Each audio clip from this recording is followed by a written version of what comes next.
गायत्री महामंत्र एक बार मेरे साथ दोहराओ।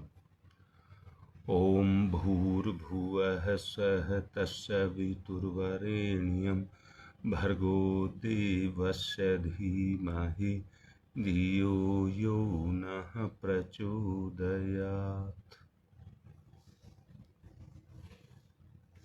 कर्म की पूर्णता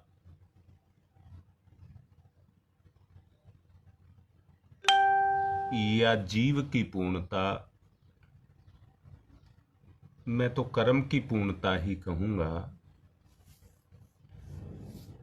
वो इस बात में है कि कर्म को कर चुकने के बाद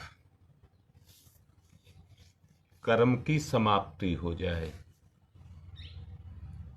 कर्म को कर चुकने के बाद कर्म की पूर्णता या समाप्ति हो जाए। बात तो समझ आ गई होगी, परंतु वो गुण भी चाहिए जो कर्म को पूर्ण कर दें। बोलो, ठीक लग रही है बात? वो गुण भी चाहिए जिससे कर्म पूर्ण हो जाए। योगेश बेटा बताओ, जो मैंने एक विचार आज का दिया है,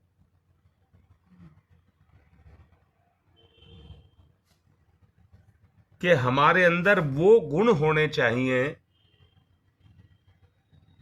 कि हम जिंदगी के साथ जुड़े हुए कर्म को पूर्ण कर लें।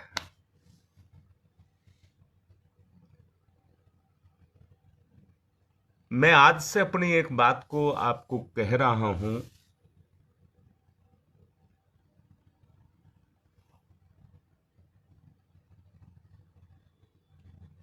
मैं अपने दुर्गुणों को रोकने के लिए अपने और उन गुणों को जगाने के लिए जिसमें मेरी पूर्णता समाई है, आज से मैंने एक माला का जप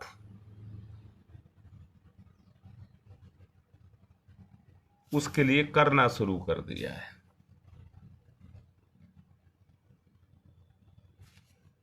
माला नहीं बढ़ाई है, माला तो 13 ही है। उन 13 माला में से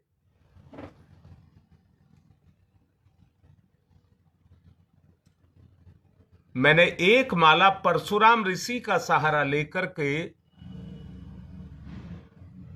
अपने दुर्गुणों को काटने के लिए और उन गुणों को जागरण करने के लिए जो मेरी जिंदगी के कर्म को पूरा करा दें। मुक्ति नहीं चाहिए।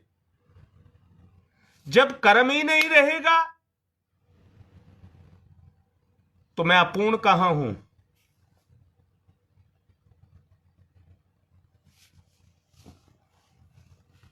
हां बेटा, बात तो ठीक कह रही है ललिता, परंतु बेटी मैं कह रहा हूं आपको कि कर्म पूर्ण हो सकते हैं। जो कर्म किया जाए उसको पूर्ण कर्म करके किया जाए। अब पूछ बेटा, आगे जोश जगाओ।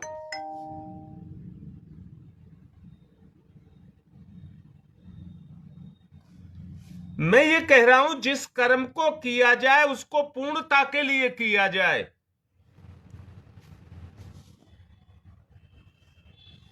इच्छा को कभी पूर्ण नहीं कर सकते, इसलिए कर्म के साथ इच्छा ना जोड़ी जाए।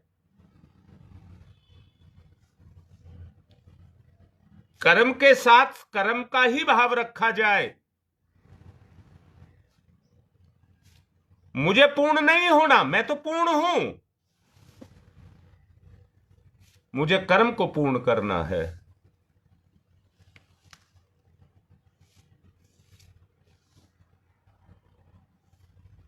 बोलो ललिता बेटा।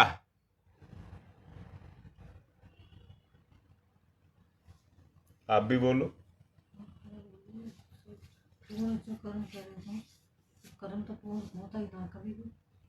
तुम्हारी मां कह रही है कर्म हम करते हैं परंतु पूर्ण तो नहीं होते।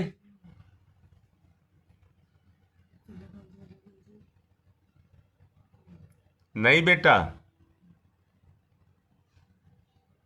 ललिता नहीं।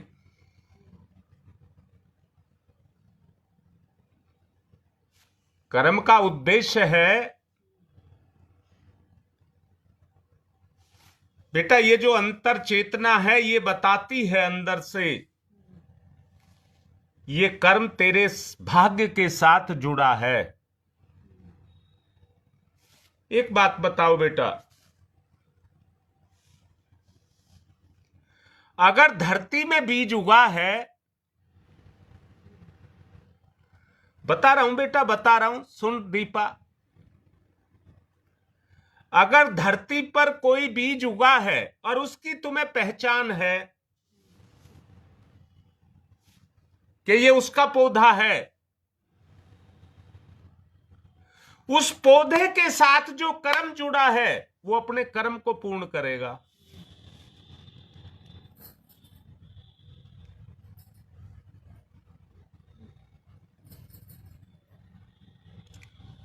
बेटी, मैंने जिसको धर्ममेध समाधि कहा है वो तभी आएगी।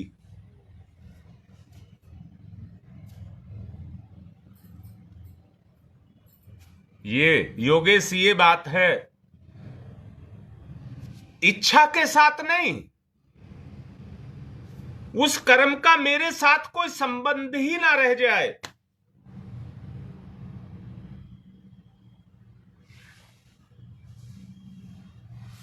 मैंने कहा है बेटा, अभी तुम्हें बताया था ललिता, समझो, अगर धरती पर कोई बीज उगा है, धरती ने किसी बीज को उगाया है, अब ऐसा मानिए धरती ने किसी बीज को उगाया है, तो दुनिया से उसका रिश्ता है। बोलो, इतनी बात तो समझ आ रही है? अगर आपके अंदर कोई, आपके मन में कोई बीज उगा है, कर्म का बीज उगा है, नहीं बेटा कोई बात नहीं, पूछते रहो जब तक समझ नहीं आए।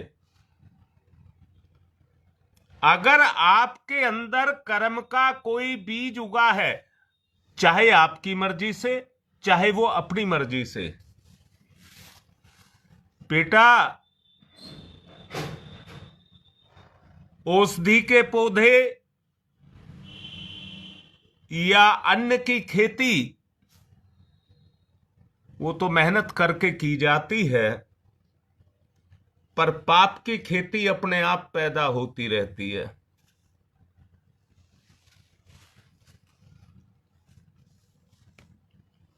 अब मैं फिर से कह रहा हूं बेटा, मैंने अभी कहा अन्न की और औषधियों की खेती, फलों की खेती, सब्जियों की खेती, उसके लिए तो मेहनत करनी पड़ती है। उसको उगाने वाला अपने अंदर से चाहता है कि मेरी फसल उग जाए, मेरी बेल पर फल लग जाए, उसके लिए तो चाहता है, परंतु खरपतवार को कोई नहीं चाहता, कोई नहीं चाहता। अगर आपकी उगाई गई बेल पर फल लगाया तो अंदर से आपको संतुष्टि हो जाएगी कि मेरे द्वारा किया गया कर्म पूर्ण हो गया।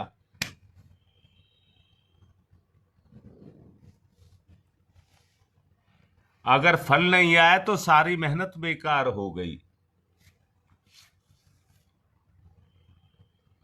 अब यहां मैं फिर से कह रहा हूं, इच्छा रख करके, यानी कि कर्म फल की इच्छा रख करके कर्म को ना किया जाए।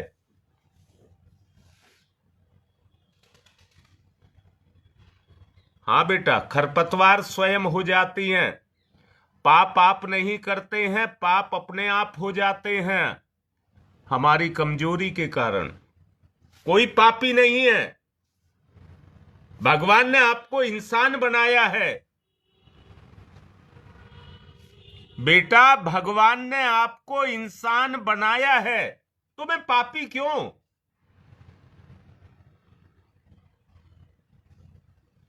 एक बात बोल रहा हूं बेटा, ये फोन है और ये बोलता है, तो क्या इस फोन को बोलना आता है?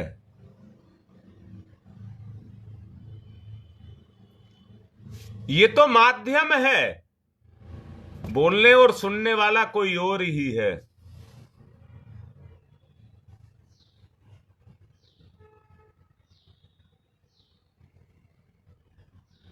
अब मैं फिर कह रहा हूं बेटा, इसके अंदर भी एक परमात्मा की चेतना, सुपर चेतना काम, इसके अंदर एक सुपर चेतना काम करती है। अब आप खुद बताएं, क्या वो हमसे गलत काम कराएगी? कहां गई वो जो चेतना इसके अंदर बस रही है, जिसको आत्मा कह रहे हैं?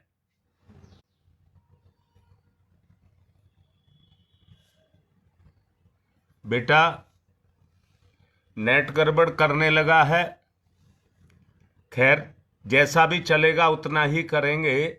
मैंने आपसे ये कहा है कि आप ये मान करके चलें कि जो मेरी सुपर चेतना है वो मेरे से उसी तरह के कर्म कराए, वो मेरी चेतना मेरे से उसी तरह के काम कराएगी जिससे इस संसार में मेरी आत्मा अग्रणी होकर के चल सके, आत्मा चल सके।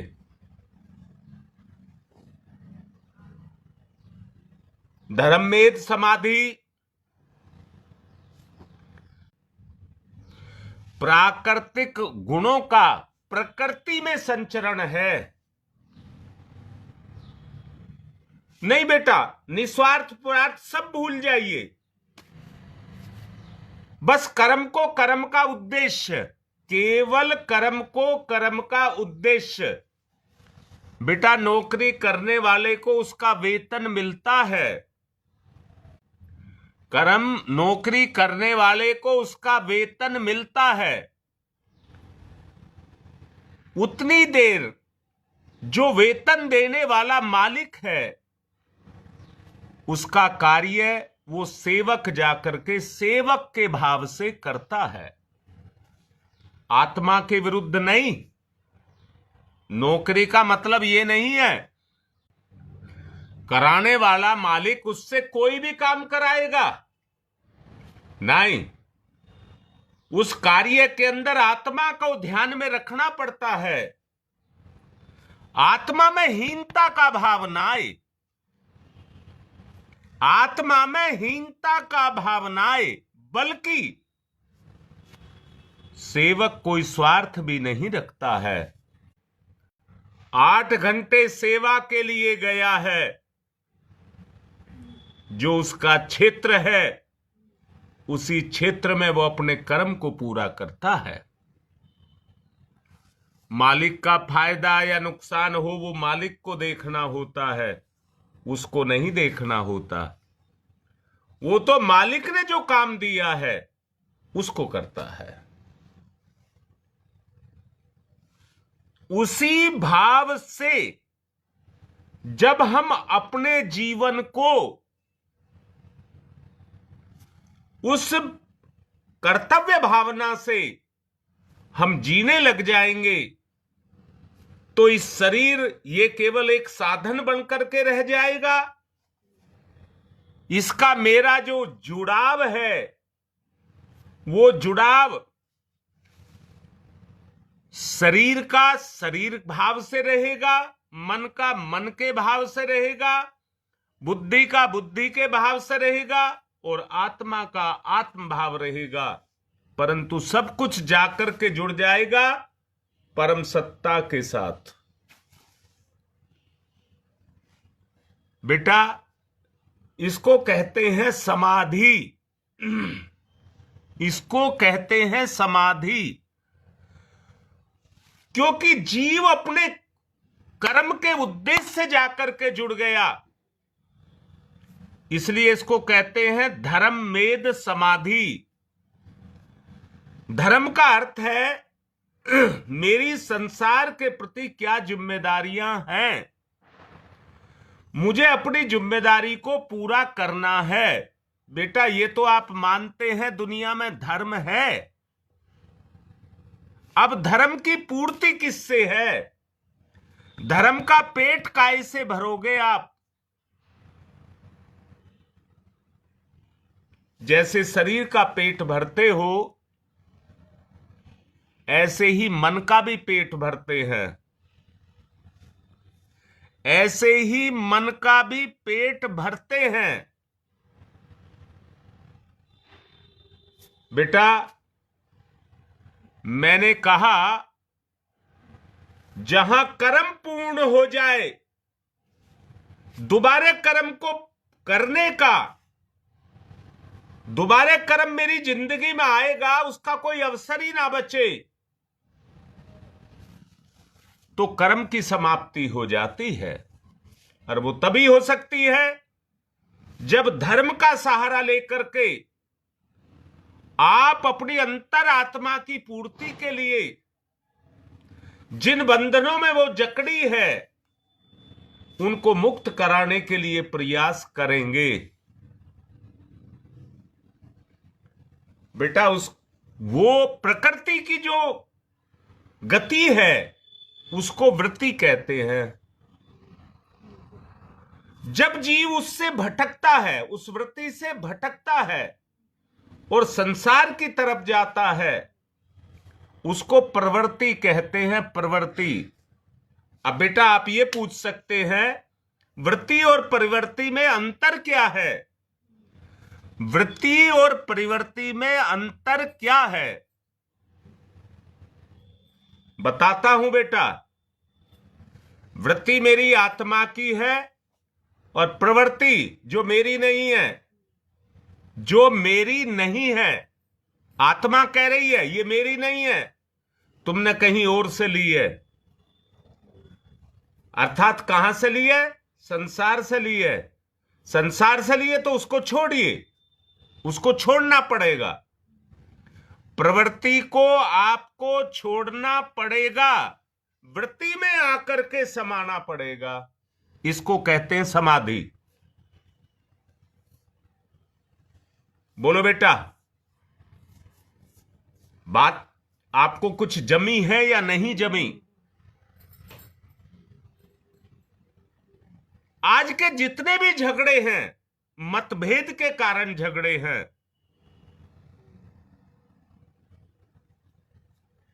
अगर झगड़े मिट जाएं,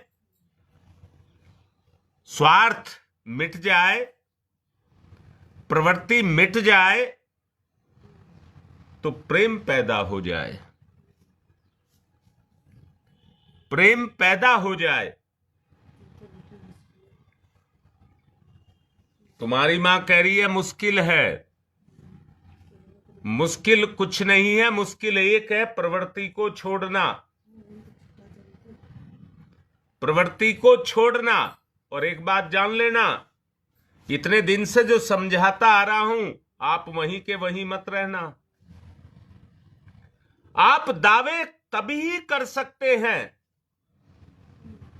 जब आपकी अंदर की हूक जगेगी।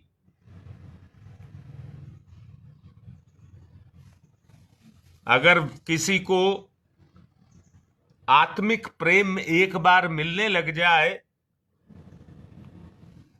तो सारी बात समझ आने लग जाए। सारी बात आपको समझाने की जरूरत नहीं है। जिस तरह से मीठे को उसके स्वाद को दिखाने के लिए आपको चखाने की आवश्यकता है, ऐसी समाधि को प्राप्त करने के लिए एक बार केवल आपकी चेतना को छू जाए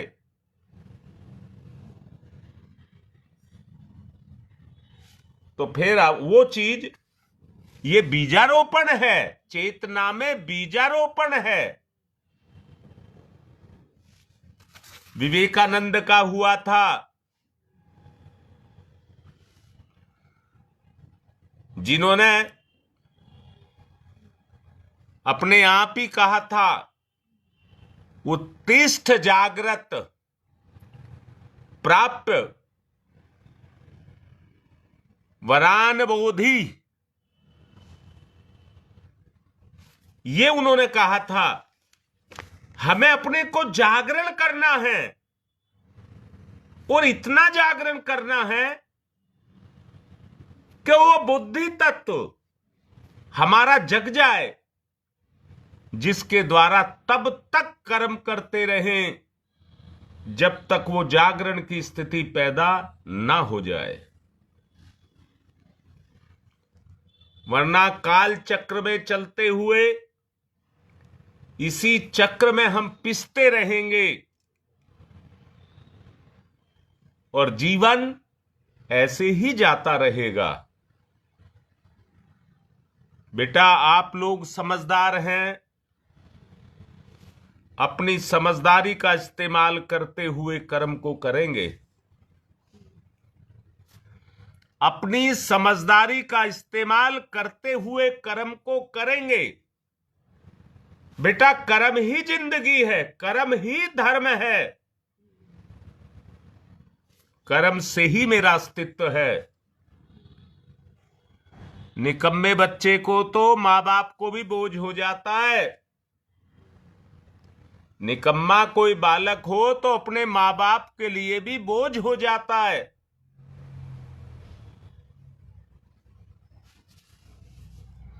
बेटा, उस कोई ना कोई तो प्रेरणा का स्रोत बनता है। बेटा, गुरु तो बहुत बड़ी चीज होता है। गुरु को आप शब्दों से नहीं बांध सकते। बेटा, गुरु इतनी बड़ी चीज है, वो स्वयं जगा हुआ है। अगर हम दीपक बन जाएं, जो कल आपने दीपावली मनाई है, तो वो सबको जगमगा देगा। अमावस्या के दिन चंद्रमा नहीं होता, तो उसकी पूर्ति के लिए सारे तारे मिलकर के पूरे आकाश को जगमगाने का प्रयास करते हैं, टिमटिमाते हैं दीपक की तरह से।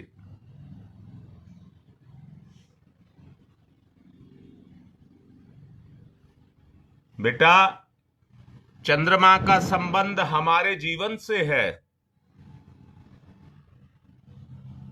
चंद्रमा का संबंध, उसके गुणों का संबंध, स्त्री तो पूर्ण रूप से चंद्रमा की ही कलाओं पर टिकी है। दोनों का बहुत संबंध है, परंतु वो हृदय के साथ जुड़ जाए। हम खा रहे हैं, अपने जीवन की उन संपदाओं को खा रहे हैं और अपनी प्रवृत्ति की पूर्ति कर रहे हैं। नहीं, हमें उसकी पूर्ति करनी है जिसने हमें धरती पर अपना गुण दे करके भेजा है। उनकी पूर्ति हमको करनी है। बोलो बेटा, मेरी बात समझ आ रही है? किसी को कोई सवाल हो तो करिए।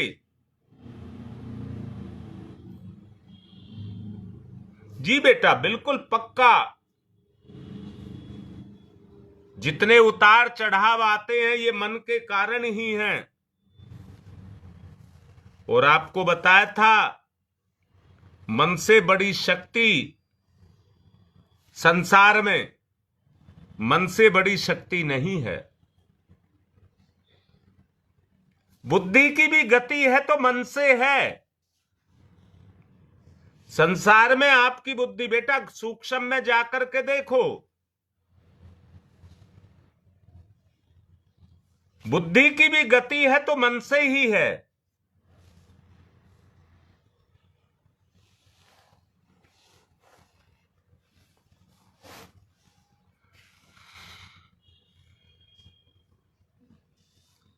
सुदेश देख ले बेटा,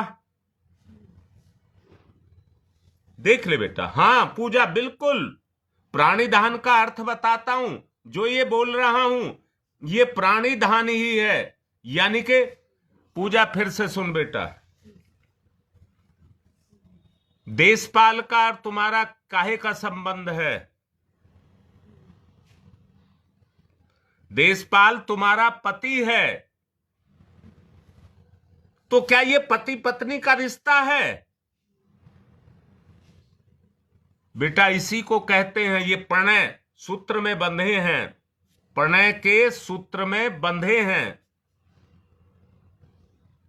इसी को प्राणिधान कहते हैं।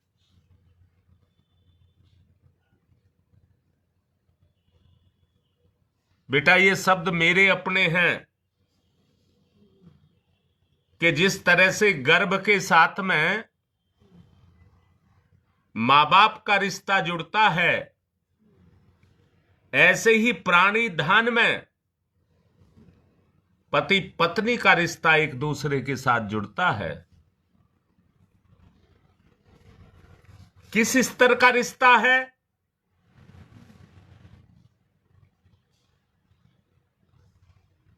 इसमें एक बात कहूंगा बेटा, चलिए पूजा तूने इसी तरफ लेकर के जा रही है तो मैं तेरी बात को ही समझा रहा हूं।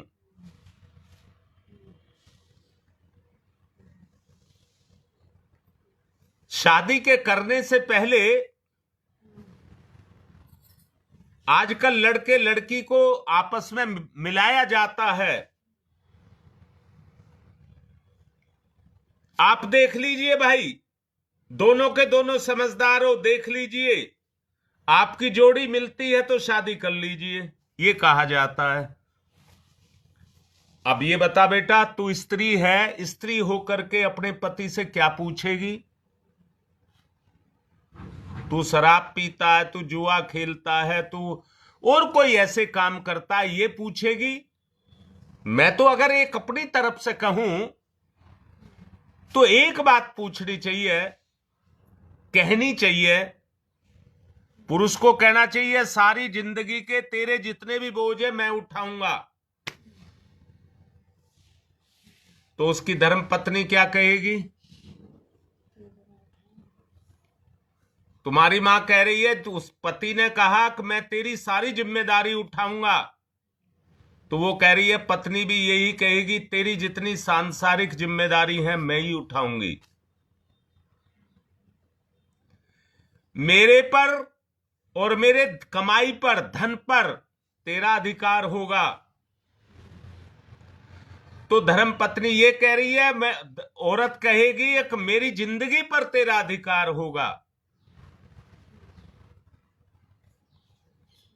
बेटा इसको कहते हैं प्रणय सूत्र, इसको कहते हैं प्रणय सूत्र। और ईमानदारी से अगर इनका निर्वाह कर ले तो पति पत्नी का जीवन सोच करके देखिए कितना ऊंचा होगा। निखिल बिल्कुल परफेक्ट बात लिखी है बेटा। रिश्ता आत्मा का ही है, सांसारिक रिश्ते तो झूठे हैं। रिश्ता आत्मा का ही है। आत्मा किसी से ये नहीं कहती है मेरा ये काम कर दीजिए। बोलो आपकी आत्मा कहती है? ये तो मन कहता है या निकम्मापन कहता है। आप अपने आप में पूर्ण हैं। हां बेटा ये मान सकता हूं ललिता, ये मान सकता हूं निखिल, तेरी बात भी मानता हूं।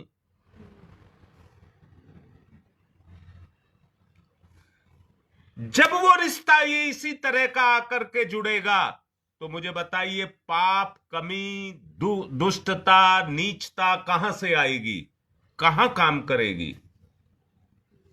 प्रणय सूत्रों को जो पालन करेगा वो उस जीव का उद्धार कर देगा, उस जीव का उद्धार कर देगा। अगर अपना उद्धार करना है तो इसी प्रवृत्ति को, किसी भी कर्म को करके किसी पर एहसान ना किया जाए, बल्कि कर्म को कर्म के जीव के लिए, पूर्ति के लिए उस कर्म को किया जाए। और ऐसा किया जाए, अपनी मत कहना,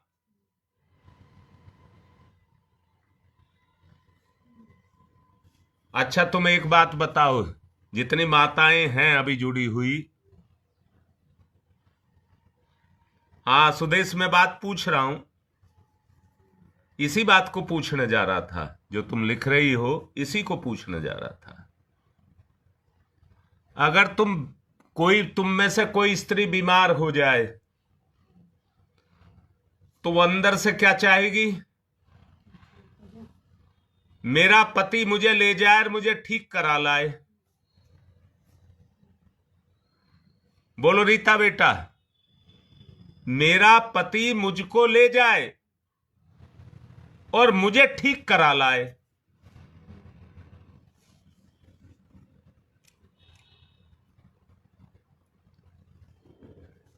ऐ सुदेश बेटा, गुरु से क्या चाहते हैं? गुरु से चाहने वाला क्या चाहता है? जब बीमार होता है तो क्या करता है? दुख में होता है तो क्या करता है? रिश्ते की बात कह रहा हूं, रिश्ते की बात। बेटा समय भी मना कर रहा है, नेट भी फिर जाने लगा।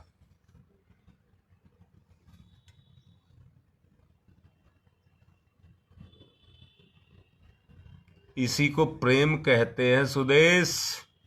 प्रेम का जन्म यहीं से होता है, विश्वास का जन्म भी यहीं। अब पूजा, तूने सवाल किया था ईश्वर प्राणिधान क्या है। जैसे पति पत्नी दोनों प्रणय सूत्र में बंध गए, ऐसे ही आत्मा और परमात्मा एक दूसरे के साथ जुड़ जाएं, दोनों मिलकर के एक हो जाएं, कोई भेद ना रह जाए, कोई भेद ना रह जाए। जैसे बूंद सागर का अंश है, सागर उसमें आकर के नहीं मिलता है, और बूंद को पूरी छूट है कि वो सागर में मिल सकती है। समुद्र अपनी बाहें पसार करके बैठा हुआ है अपनी बूंद के लिए, आ तू मुझ में समा जा। ऐसे ही ईश्वर भी अपनी आत्मा को अपने में समाने के लिए तैयार बैठा हुआ है। इसको ईश्वर प्राणिधान कहते हैं।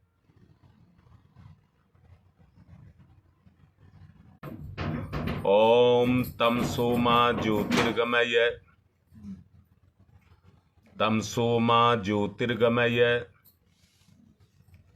तम सोमा ज्योतिर्गमय,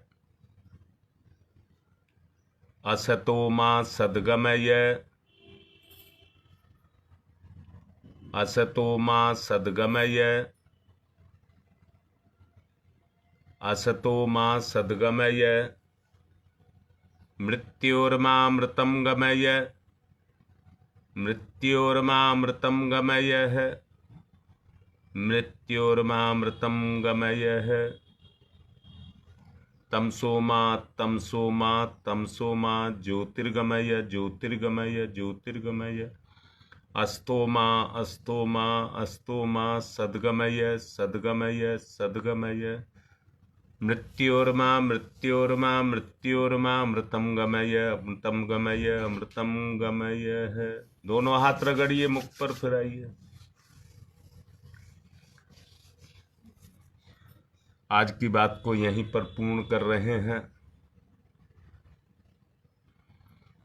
बेटा मन से नहीं, आत्मा से, जिज्ञासा से आकांक्षा की पूर्ति, जिज्ञासा से आकांक्षा की पूर्ति ये करेंगे। जो कुछ किया गया है वो जागरण के लिए किया गया है। नेहरू विहार वालों को डांट रहा हूं, कल की आपकी केवल 78 माला का जप आया है। नेहरू विहार बार बार इस गलती को करता है। मेरे पास कोई रास्ता नहीं है, कहने के अलावा कोई रास्ता नहीं है। नहीं तो मैं फिर वही बात कहूंगा, सुनता मेरी कौन है, किसे सुनाऊं मैं। इसलिए मैं सबको कह रहा हूं, कोई भी एक दिन का जब गैप करेगा, आप अपने सांस में गैप करके दिखाओ। ईश्वर से कैसा गैप? ईश्वर से कोई फासला नहीं। ईश्वर प्राणिधान करना है तो उसमें समाना है। आज की बात समाप्त।